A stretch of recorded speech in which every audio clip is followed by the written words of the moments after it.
Welcome into another video, and we have a great one in store for you guys today. We've got Lucas Hoig, my co-host on Around the Loop, here to do an entire 7-round mock draft for the Chicago Bears. Lucas, looking at our selections, 10, 39, and obviously 41 being the big ones, this is probably the first time in a long time where I have no idea what the Bears are going to be doing. Yeah, it's hard to. I mean, they've already done so much this offseason. Like, I don't think we're making any new analysis by saying that they've addressed their most glaring needs already in free agency. So we're at a position where, the draft, some question the strength of the talent at the top here. Do we even have a full first round's worth of first round talent? Most would say no, but also we got some pretty nice picks. It's not super top heavy, but it's pretty deep in the first 100 picks or so. So we got a lot of options, a lot of flexibility. I think it'll all depend on if we have some players in the game, some trade partners, but we can go so many different routes. So I'm excited to see what we cook up today. I'm excited to see what the men in charge cook up come April 25th, Yeah, 24th. 24th. I'm excited about it as well. I think when you're looking at the Chicago Bears and their needs now, it's like they kind of went a little crazy in free agency where it's like, well, what are we looking forward to in the draft? But I think that Poles has mentioned how important depth is at both the offensive line and the defensive line, giving us kind of an idea that that's still going to be important for them. And they're going to select a running back. I think we can guarantee they draft a running back at some point. And that's why I want to dive into kind of what route you want to go here. Play it by ear. Jainty there at 10. Do we maybe jump on over it? Or do we maybe try and wait until 39, 41, maybe even 72 with how deep this class is?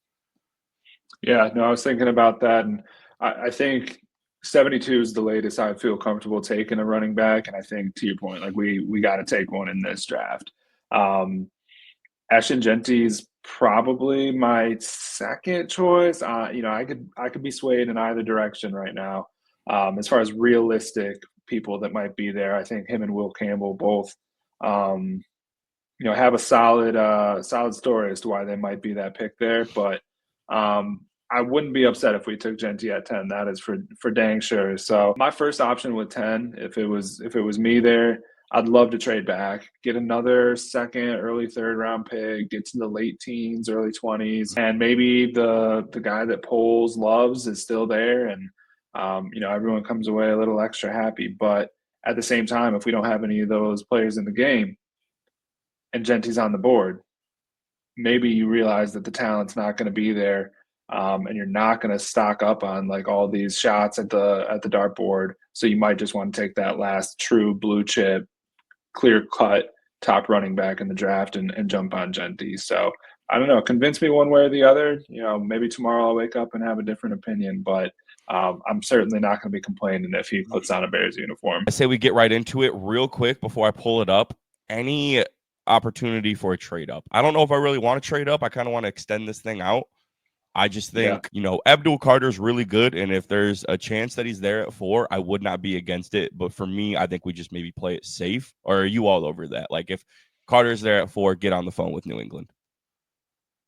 If Carter's there at 4 and we trade up for him, I'd be thrilled. But I don't think it's something that's going to happen realistically. So I'd rather let's Just see play it let's see if safe. we can't cook up. Yeah, let's play it safe. All right, here Let's we see what we go. got here. Draft board is open. Let's go ahead and start this. Do you want to go get Cam Ward real quick? We have the chance. No. Okay. I think I'm happy with Tyson Bagent. Shadur Sanders to the Brown at 2. Hunter. Okay, so here is Abdul Carter. Okay. This is what I'm talking about. I mean, I get it. Probably in this situation, somebody would be coming up to select Abdul Carter, and we're the only ones with Yeah. the power to trade here. But that's just crazy. Baron. What are we doing Yeah. here? Raiders are thrilled there. Are we about to get Mason Graham? Okay, we're not about what No. the they kind of just all right. So a board with no Ashton Jainty, no Abdul Carter, no Will Campbell. There's a few obvious ones here that are kind of like, whoa, Jade Barron at 5. We'll just ignore that. The big ones are gone, though. Jainty, Abdul Carter, Will Campbell, Mason Graham.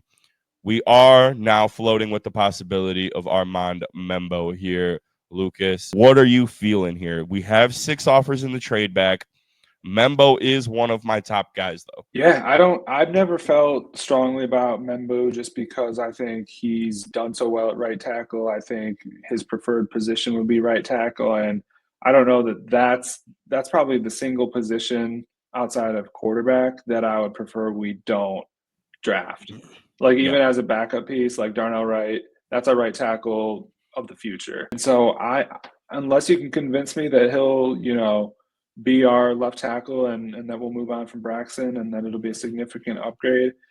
I think this is where I oftentimes find myself trading back and at least seeing if we can pick up that late second, early third, as well as still get one of these guys in this range. I think we'll see a lot of these. Mm-hmm. The group we're really looking at here on the screen now drop into that 17, 18 to 22 range. And oftentimes I think looking from mocks that are already out there too, there's a wide range of where we're seeing guys like James Pierce, Mike Green, Will Johnson go. So I think here my first choice would be to trade back, but all the guys here are the guys that I'd be interested in taking when we do trade back. So at the end of the day, if that's what we go with, makes sense.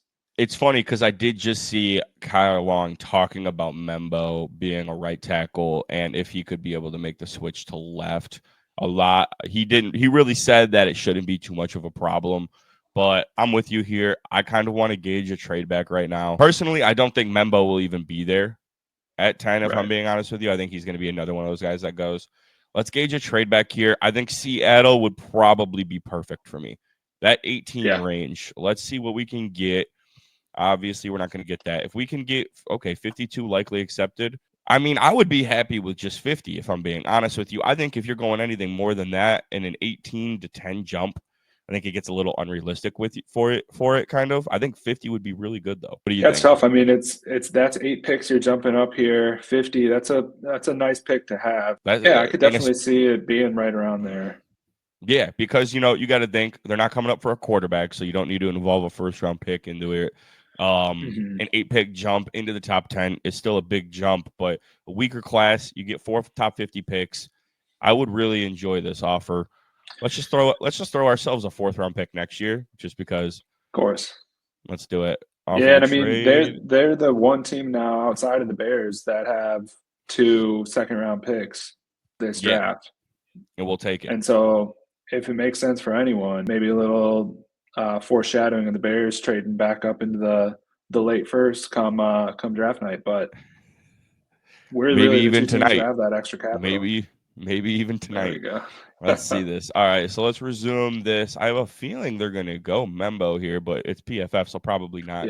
Yeah, trading up for Matthew Golden at 10. Okay. I should have just turned the randomness to 0. I mean, it is the NFL draft. Anything can happen. We've seen crazier stuff happen, but where are we going to fall? Wow. Okay. At the end of the day, while the fits might not be exactly what makes the most sense in the real world, I think the players that we're seeing go off the board are probably the same group of players, give or take, that are going to be going in that top 17. So I would agree with you. Here, I definitely have 2 guys that stand out above the rest. Back-to-back rival schools here on our list, being Kenneth Grant and Josh Simmons. Obviously, opposite sides of the ball here. I'll start with Kenneth Grant. I think he's the definition of a disruptor, and that's exactly what I look for in our defensive tackles. I think a lot of where Montez Sweat comes in, he's a cleanup guy. He always has been to me. He's got the speed to track the quarterback down, but he isn't necessarily the boom split second. He's pressuring you like our boy Khalil Mack was. So any of those defensive stunts that we had so much success with last year that just disrupted the interior, forced some chaos, some commotion, and that's where we got a majority of our sacks off of. So I just think having a piece like Kenneth Grant, like I said, super athletic, just really getting in there and changing how that play ends up operating. So I Yeah. love that pick. Love Kenneth Grant. And then Josh Simmons, I think, had an injury pretty early this past season, but looked fantastic in those few games where he was playing. He's a left tackle for sure. And so if you go that route, then you're confident for this year and next that you have a strong offensive line. Maybe getting a Yeah. little too far ahead of myself, but you like to think that at the very least. You have a first round talent and a solid starter in Braxton Jones for the next 2 years. 100%. I am going. I want to go. I think Josh Simmons here wholeheartedly. Yeah. Like, I think he's probably the best pure tackle in this draft. Campbell, a lot of them view him as a guard. Membo as well. Some people think he's going to be a guard in their eyes. Kelvin Banks, one of those guys. Josh Simmons, I think, is a true tackle, but I love that he does have experience playing at right guard at Ohio State as well. I think Simmons here just gives us the most flexibility. We have Jonah Jackson, we have Joe Thuney, we have Braxton Jones. Those three guys, we believe in them. We think they're solid. But if Jonah Jackson fails, you have a guy who you can plug and play at right guard this year, a guy who can plug and play at left tackle this year. Injuries, he can move around. Let's say he goes in there and competes with Braxton Jones on day one. He's a first-round pick. Maybe he could take his spot. Who knows? That's how good he's playing. But if he's starting to look maybe a little bit weaker in there, you can develop him inside a little bit behind Jonah Jackson. So I just think this long-term, I really think this sets up the Bears' offensive line very well because I'm looking at the depth chart right now. Bill Murray's your backup left guard. You have Doug Kramer, Ryan Bates, Jonah Jackson. I think those three guys are probably good, and Kieran Amagaji. Last year, the Bears kept 10 offensive linemen. You have your 5 and then your 4 backups. So whether Bill Murray is maybe a 53-man guy, who knows? Ryan Bates could be still a cut candidate post-draft, I think, depending on how the board goes, because he will save us an extra like $4 or $5 million. Kramer, I think, is solidified. So I'm really liking the Josh Simmons pick here. Backup left tackle for Braxton Jones. If he walks after next season, you have it. It's filled. It's safe. I mean, how great is this? You're getting a discount on the player himself because of the injury. You're picking up another piece when you trade back. I mean, this would be fantastic. This would be a dream scenario if this happened for us. 100%. Let's go ahead and lock in Josh Simmons. You cool with that? Absolutely. All right, let's do it. Where are we seeing ourselves here for a potential trade up?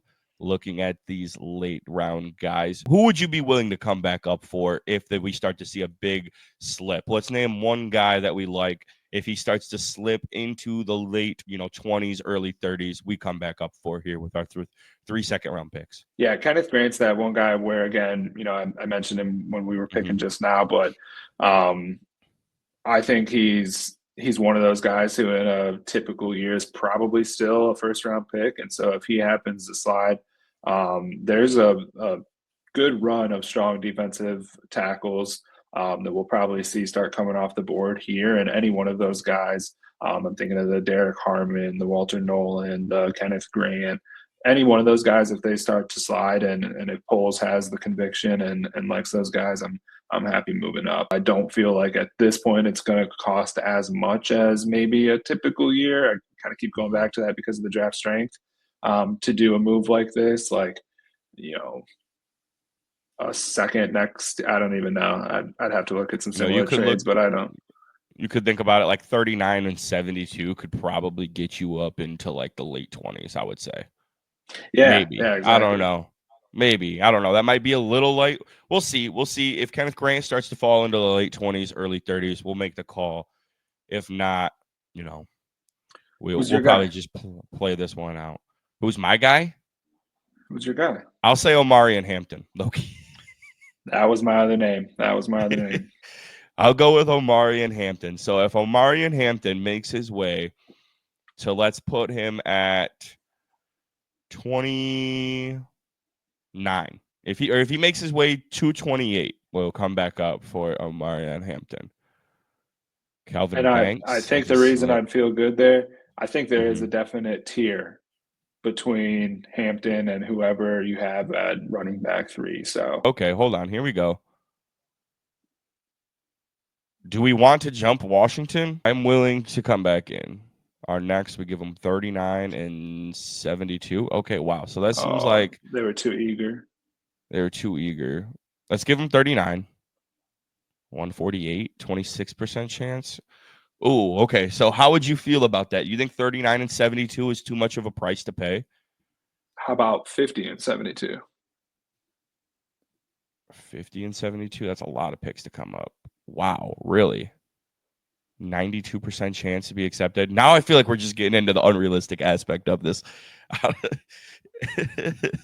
I don't Yeah, know. and all right, so let's do like let's give them that fourth we picked up from Seattle next year, and then Okay. like 148 and tag that on to 39. Two fourths, 55% 55% chance. chance. What are you thinking? I think it could be very realistic. Yeah. I'm trying to like gauge in my head of like these offers. Like I'm trying to like, the Bears have been picking towards the top of the draft for a while now. So like I always kind of lose track of the value on these late round trade ups. Hmm. I think 2/4 would probably get it done. No, It feels like and it should, 39. but 11 picks. Yeah, I mean, All right, we will offer this one trade, and if they don't accept it, we'll move on sounds because good. I feel this is a realistic offer. Not accepted. Let's move on. Let's just resume the draft. Here we go. Okay, so we have Josh Okay. Simmons going here. Connor Lee still being available. Obviously we're not going to go tackle here anymore, but Connor Lee still being available would be nice if we would have, chosen another right like Kenneth Grant there in the Hmm. you know what I'm saying? In the first round. Derek Harmon is appealing, but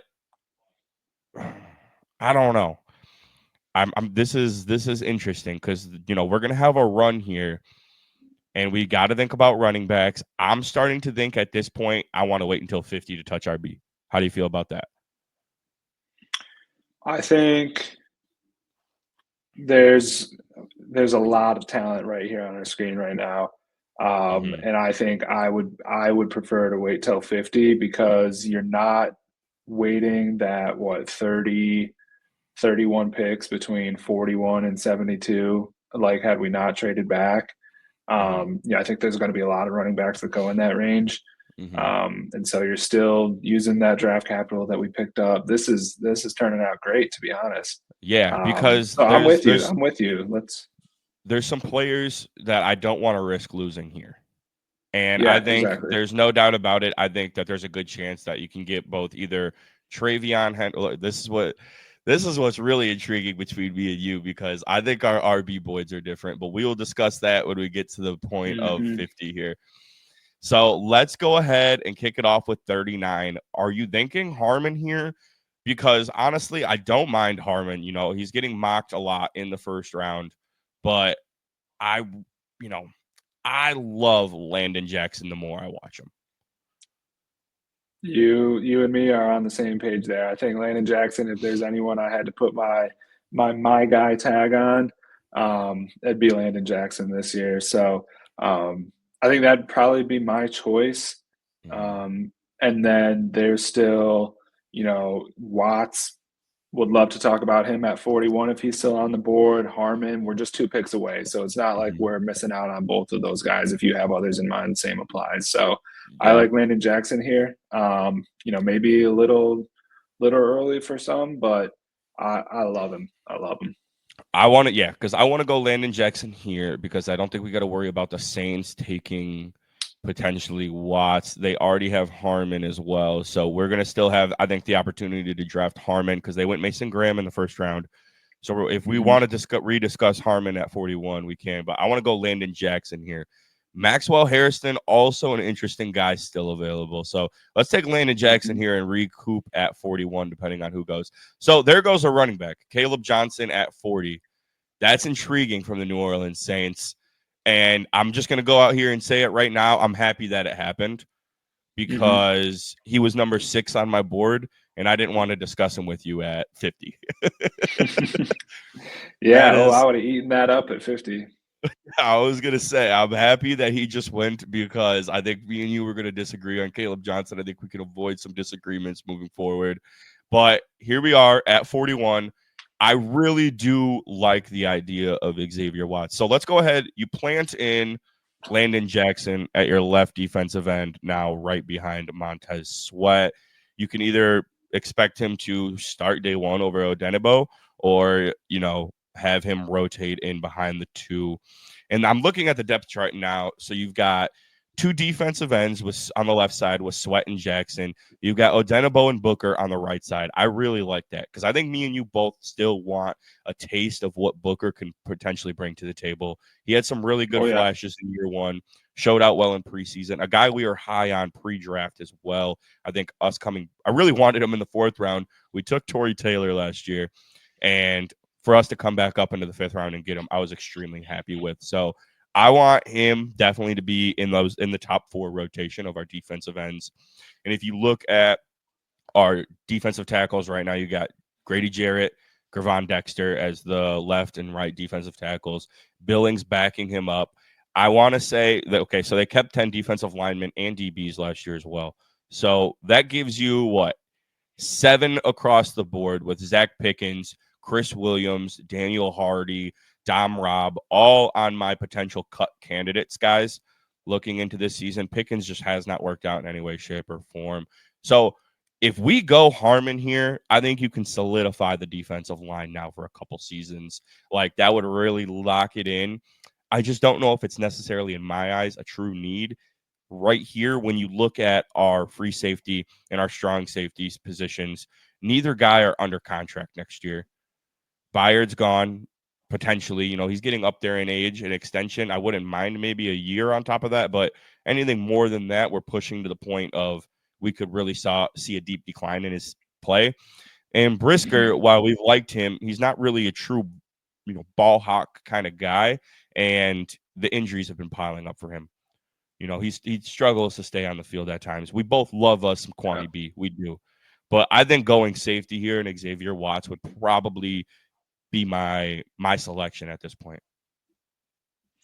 Yeah, I mean, he'd be my second choice here. I think I would go Derek Harmon, and I think going back to, time and time again, I'll go back to just how this draft kind of shakes out with the talent that is there and where it maybe isn't. But um, Derek Harmon gives you an opportunity to really give your defense that identity that I don't know right now we necessarily have. We got a lot of pieces that we're excited about. This offseason's just added to that. But if you think of, what would the good teams out there do, I think I go back to Derek Harmon there. There are a couple safeties that I like this draft. Not a ton, and I think that's kind of usually how I feel. Is like, there's 2, 3, 4 maybe that I'd feel excited about. Watts is certainly one of them, so I'd be excited about that as well. And then I even look at, you mentioned a guy like Maxwell Harrison, one of the fastest 40s at the combine. We got Jalen Johnson, just a lockdown, outstanding corner on one side, and again, going back to that, this is an opportunity to create an identity for your defense. If you got 2 lockdown corners and a strong defensive line, or if you have a deep, deep, deep defensive line that's set up for years to come after the Grady Jarrett and the, Andrew Billings find their greener pastures, you have an identity either way here. So both great choices, I think. And I'll toss Hairston in there as a solid plan C. But let's go ahead Yeah. and draft Xavier Watts. Let's You think so? let's get Yeah. that You were Catholic talking me presence into in the locker Harmon room. there. You were talking to me there. You were talking me into Harmon there for a second. But You got yeah, pick I kind 50. of we do got pick 50. This is gonna get interesting. I like the Xavier Watts pick. I think this is gonna be a good selection. Harmon is slipping, and we'll see how far he slips. And there he goes at 45. Here we go. Okay. This is interesting. So I'm a firm believer in Tyreek Stevenson needs some competition this year. A big decline last year, on the Mhm. field antics piled up. Or do you want to go running back here? This is tough. This is tough for me because I'm high on Harrison. Like you said, fastest 40. He's a great coverage back. He's just a liability in the run game, not a great run defender. So that would kind of suck. But I think when you have guys like Brisker in your defense. Now you add Watts to that mix. Jalen Johnson's always been pretty good against the run. Kyler Gordon, phenomenal against the run. And then you have a strong defensive line that's been built up. I'm okay with a little sacrificing of the run support from Maxwell Harrison, but I don't know. I'm cool with running back here as well. What are you feeling? So let's have the conversation. I think there's only probably 2 running backs on the board right now that I'd have interest taking at 50. I have a slight preference one over the other, but let's take a look at the running backs here. Let's take a look at the running backs. Okay, so wait a minute. No. Oh yeah, 2 picks. 2 picks before. Oh.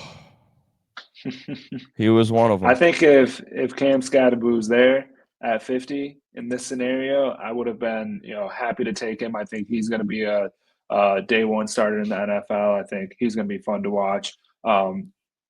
There's still one guy on this list in front of us now that I'd feel comfortable taking here. 100%. And I want to get your thoughts on. I think for us, it's between Quinshon Judkins and TreVeyon Henderson. PFF has Judkins higher. I don't. TreVeyon Henderson is my RB3. I would be very okay with taking him here if I'm being completely honest with you. This entire weekend, all I did was watch running back film. And I was very impressed with his running back, with his film. I really was. My only worry about him is, he does run into his blockers a whole hell of a lot, just straight into the backs of them in the interior, but he doesn't lose a step. He kicks it outside so well, and it doesn't seem to affect him in any way, shape, or form. Like, it's not a real cause for concern because of how fast he is. Like I said in my video, it looks like he's going east to west just as fast as he does go north to south. Like, it does not look like he's losing a step at all when going sideline to sideline. But I'm also very open to not selecting him here. I do worry about that interior vision of his. Judkins, you really don't have that issue with. A great up the middle back, a bruiser more. Does not shy away from contact. He would probably pair better with DeAndre Swift. Agreed. If that's a decision we want to make. TreVeyon Henderson, I think, is your every down back, though. Like, I think he can do it all. He's unbelievable in the open field. He's going to be a check down machine. And that's kind of all I really view DeAndre Swift as. I think, he's not a great runner on the inside. He's really good outside. He's not great in pass pro, and he's just a check down guy. And I think TreVeyon Henderson does everything that DeAndre Swift does better. Yeah, I mean, we have very similar thoughts here. I have TreVeyon Henderson as my RB5, but that's not because I think he's, any worse than you do. I think it's a pretty tight group. If you look at Scadaboo, Caleb Johnson for me, and TreVeyon Henderson, I think they're all in a clear tier behind the Hampton and Genties of the first round there. And I think he did the same analysis I do in my head as well when I'm thinking about this. Like, I don't know that Henderson would be the best for our current running back room. I don't love the idea of a Henderson and Roschon Johnson combo. Like, yeah, I'm sure it'll be a little fun, but I need more than just a little fun. So this doesn't blow me away taking TreVeyon or Judkins at 50 here. And if there is a guy like Maxwell Harrison still on the board,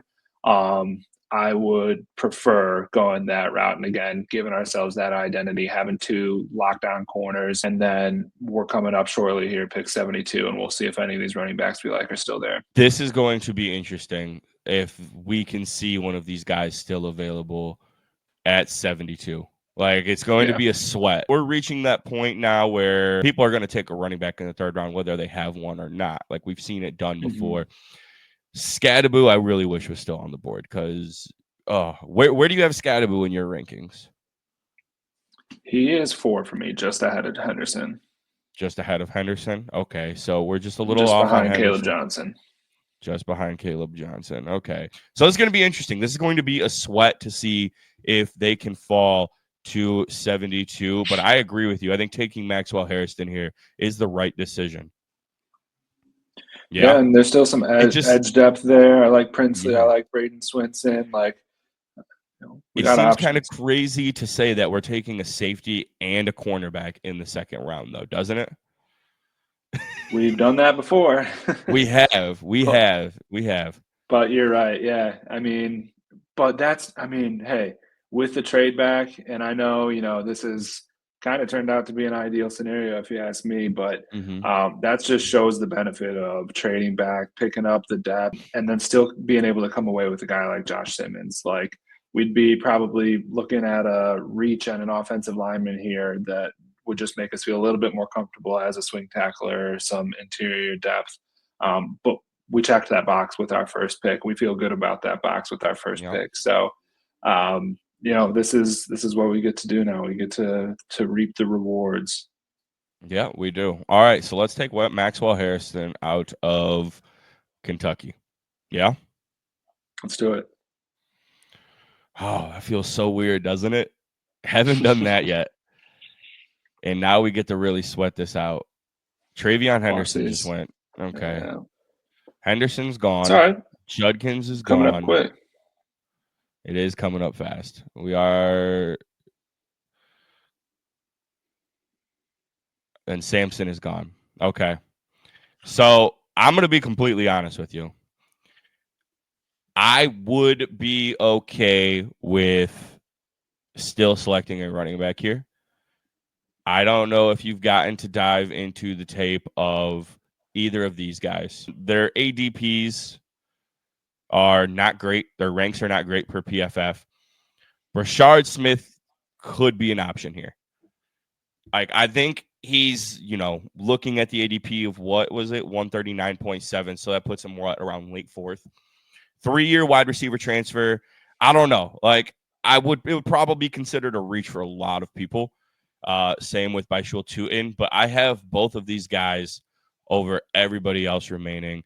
Giddens, I see a lot of love for. He did not make my top 10 list. Very shifty, very fast back in Giddens, but he does not handle contact well. And I think in the NFL, you got to be able to take some hits, and he gets popped around a lot. I don't know. This is a tough spot. This is an intriguing spot for us. If, like you said, running back, we want to probably go as late as 72. Everybody's off the board. That's probably worth 72. What are you thinking here? Let's get running back out of the picture now. Yeah, and in prepping for this, I had 2 players that are not running backs listed for potential third-round picks. I had a tackle and I had a safety. And Okay. with those being addressed earlier, I have no concerns going with the running back that we feel is going to fit our offense the best. Think back to the Jahmyr Gibbs draft. That was a reach for everyone. Everyone saw that as a major reach at the time, and Ben Johnson made it work. Jahmyr Gibbs is a fantastic player, and if Ben Johnson feels like he's got his guy in the 3rd round here and he's still on the board, the second that name gets read, he's a starter to me. He's a 1st-round talent to me. So, yep. And thinking about defensive interior here, CJ West was on my board around this point. Chicago kid, very fast, great pass rusher. I think he had the number 140 time amongst defensive linemen. He had a 4.9 40 coming in at like 320 pounds. So that was pretty impressive. I really do like Joshua Farmer here as well. I'm not against going Farmer here. I really like his play. Didn't get to dive too deep into him, but when I was looking at picks around this time, 6'3", 318, he's a lengthy guy and he's a plus in pass rush. He's not the greatest against the run, but I feel like if you look at our defensive line with Grady Jarrett and Andrew Billings and Gervon Dexter, not a whole lot of great pass rush in there. So I would be open to taking Farmer here, but then you're sitting on praying that one of these guys who I really like, and that's Tutin and Rashard Smith at 72. That's a risk in my opinion. So it depends on how you want to play this. I think Farmer here could be really good value, very much solidifying the defensive line, but you're taking a risk on losing out. At that point, pretty much all 10 of my running backs would be gone, and I'd be upset about not landing one of my top 10 guys. We've missed out on 1 through 7. Let's get number 8. All right, let's take Baishul Tutin. out of Virginia Tech. This is going to be as a reach to some, but I'm cool with it. Trust me on that. I don't care what PFF says. They can deal with it. So let's take a look at our board here so far and what we've gone. We got Josh Simmons, Landon Jackson, Xavier Watts, Maxwell Harrison, by Shul Tootin. I'm really loving that first 5 for us, Lucas. How are you feeling through the first 3 rounds here? I love it, but I think that we have had a few decisions on bolstering up the trenches, really interior linemen, and we've got a lot of outside players. So I'm interested how these next few picks go for us and see if we can't maybe add some depth to that interior. This is a guy I really like right here, Luke Kandra. I was doing a lot of research on him because I was around this point as well when I was practicing, going through some of these guys who are going to be available potentially. I looked into him. I really, really like me some Luke Kandra, like A-plus athlete. He's got really good technique, and I think that's somebody, when you think about the athlete and good technique, when these 6-round guys, those are the guys you can kind of potentially develop in there. I would love to get a guard here. And I want to know your thoughts on that. Yeah, I think that's exactly the type of guy that I'd be looking for. Someone who's versatile, someone who is moldable still. Athleticism you can't teach. So a guy like that is, positionally and skill set wise, the exact hole that we still kind of have here. And if he turns into a starter, Will G, you had it here first. And that's, when Ryan Poles talks about his offensive linemen, athletes, technique, that's always. really, fits his bill. So I would love at 148 if we were able to land, where'd he go? Luke Kandra. Any interest in Quinn Ewers? No? Takers? Anybody? No, I've thought a few times about some quarterback depth. There's the GMs who always say, like, you got to draft one quarterback every year because you never know. But I have no interest in that this year. I will say there were a few tight ends still on the board. I think that's one position we haven't talked about yet today with Warren and Loveland both going ahead of where we were.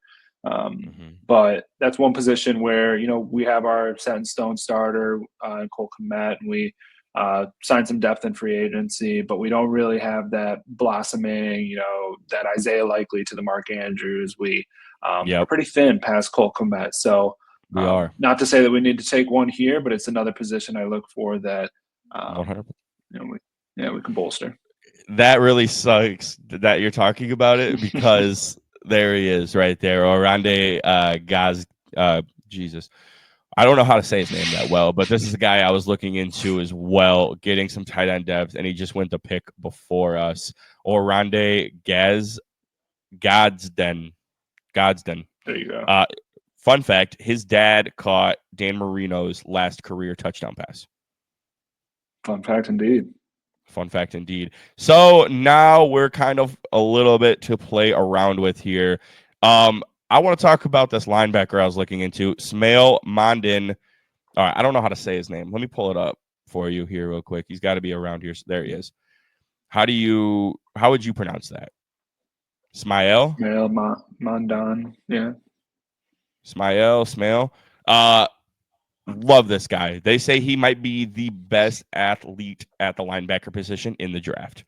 6'2", 224, runs a 4.5 40. He's fast as shit. They just say he's kind of a little dumb. He does not really play smart. It's more instinct. It's more reactive than instinctive. So, I'm willing to take a shot on that, though. If you think he's the best athlete, that's how I view these 7th round guys. Yeah. If you think he's the best athletic linebacker in this class, and he's sitting there available for me in the 7th round, when I think we're probably about a year away from needing some linebackers, Noah Sewell's never stood up to his 4th round selection a few years ago. Tremaine Edmonds, in my opinion, has been a disappointment. I don't know if you'd agree with me on that, but for how much you're paying him, I consider him more of a disappointment. I think TJ Edwards has played well above his pay grade, but he's not your premier linebacker. He's a great linebacker too, in my opinion. So I would be willing to take a risk on this guy, a shot in the dark. I don't know how you're feeling. I'm totally on board, and I got my guy in the 7th round, and Joshua Gray right down the board there. So we'll see. Let's take Mr. Mondon. Let's take Mr. Mondon here. Joshua Gray. Can he slip to us? And he Otherwise, we would have been. slides. So we got a 4-year starter at left tackle over at Oregon State, and then this past year moved inside to guard. Um, that's kind of the type of guard that I look for. Someone, and we touched on it with Simmons, not exactly the same situation, more the opposite with him going out to tackle and excelling there, but Mm-hmm. someone who can kick out to left tackle. We'd have who? Tooney. We'd have, in this case, Simmons. We'd have Gray. I feel like Braxton, we've all felt that he could probably bump inside and not do too shabby in a pinch. So that's a lot of Mm-hmm. versatility there. And again, just going back to build that identity, build a deep offensive line, change the script of what our team has been over the past 10 years, it feels like at this point, and have a strength, have a core here. All right. I am totally down with Joshua Gray. I just want to see, because I've watched so much, I want to see if there's any of my running backs still available. Yeah. Donovan Edwards. Can we talk about the fall off of Donovan Edwards, dude? It's a cover athlete curse. Cover athlete curse. Ewers. They all had down years except for Hunter. All right. Joshua Gray. Lock it in. 7th round pick. All right. Here we go. That is our 7-round official mock draft. Lucas, any final thoughts here? Yeah, final thoughts. I think this draft we were able to get so creative, kind of fill some of those holes that we didn't necessarily know we had. I'm looking at Watts and Harrison, like you said, two perimeter guys, two secondary guys in the second round. Probably not how most folks are seeing this play out, but with that trade back that we did in the first round, you pick up that extra piece. You're able to take a shot on a guy like Josh Simmons, who has all the potential in the world. And we rounded it out with some guards in the late rounds, a nice athletic linebacker. Like, this is fun, man. This is great. We got a fucking F for Special too. I wasn't going to touch on that, but hey, I'm sure there's still guys out there in free agency we can pick up. Tariq I'm not taking an F on that. I would wholeheartedly disagree with PFF. They just haven't caught up yet. No, exactly. I go so back and forth with PFF because, like, I do think they bring value to it, but at times I think that they're just like these advanced analytic nerds who are like I'm going to rank them strictly off of how I view the game in like a very technical aspect. And, sometimes I think they just find themselves overlooking ball, and nothing beats ball, baby. Like you can't beat ball. So that's kind of how I look at it. Overall, if we came out with this, improving the edge rusher, improving our safety room, improving our DB room, our defensive line was addressed. Our secondary was addressed. Offensive line addressed. I would be very happy with this. I really would. Like, I would be very excited about this outcome. I know we probably didn't get the halfback that we wanted to, but after watching Tootin's tape this weekend, I would be very happy with Tootin at 72, if I'm being honest with you. I love it. All right. That is going to wrap up our mock draft. Chicago Bears 7-round mock draft 1.0. We went 50 minutes of ball talk. We are going to be back. So this is going to come out Wednesday, Lucas. We are going to be back on April 15th, the week before the draft, with our 2.0 Bears mock draft. So, I've been talking so much. I'm losing my train of thought. But thank you so much, Lucas. We're going to be doing this again in a couple weeks. We will see you guys then. Peace out. The thumbnail. I love it. Shut up. You're not supposed to. All right, hold on. I might just keep this in the phone.